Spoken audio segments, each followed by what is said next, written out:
you believe the Russians are being disrespectful when they say that your criticisms of Putin are simply an emotional response? And do you still believe that Putin actually wants to end the war? I can't tell you that, but I'll let you know in about 2 weeks. Within 2 weeks, we're going to find out very soon.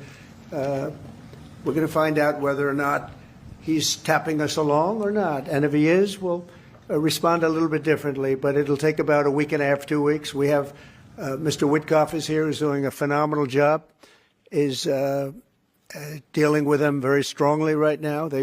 They seem to want to do something, but until the document is signed, I can't tell you. Nobody can. I can say this. I can say this, that I'm very disappointed at what happened a couple of nights now where people were killed in the middle of what you would call a negotiation. I'm very disappointed by that. Very, very disappointed. Yeah, please.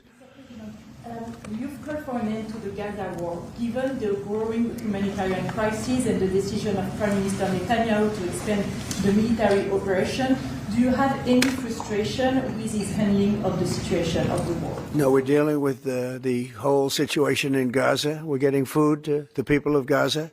It's been a very nasty situation, very nasty fight.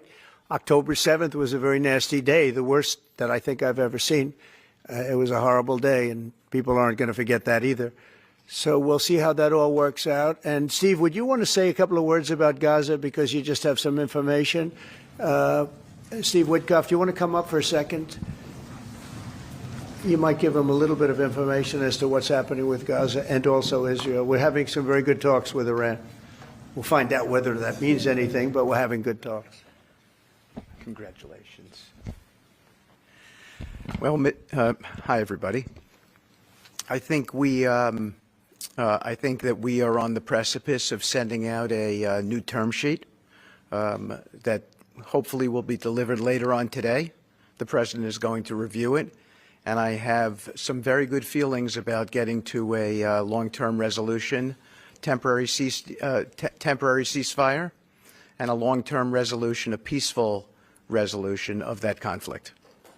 Mr. President, you said It's having to do with Iran. We're having very good talks with Mr. President, you said yesterday that Putin is playing with fire. What will be the consequences for Russia if Russia continues Well, to I'm not going to tell you exactly, but the words speak pretty loud. We're not happy about that situation. I think we're doing very well with Iran. I think we're doing very well with Gaza, but we are doing very well with Iran, and I think we're going to see something very sensible, because there are only two outcomes. You know what the two outcomes is: a smart outcome and there's a violent outcome, and I don't think anybody wants to see the second. But I think we've made a lot of progress, and we'll see. You know, they still have to agree to the final stages of a document.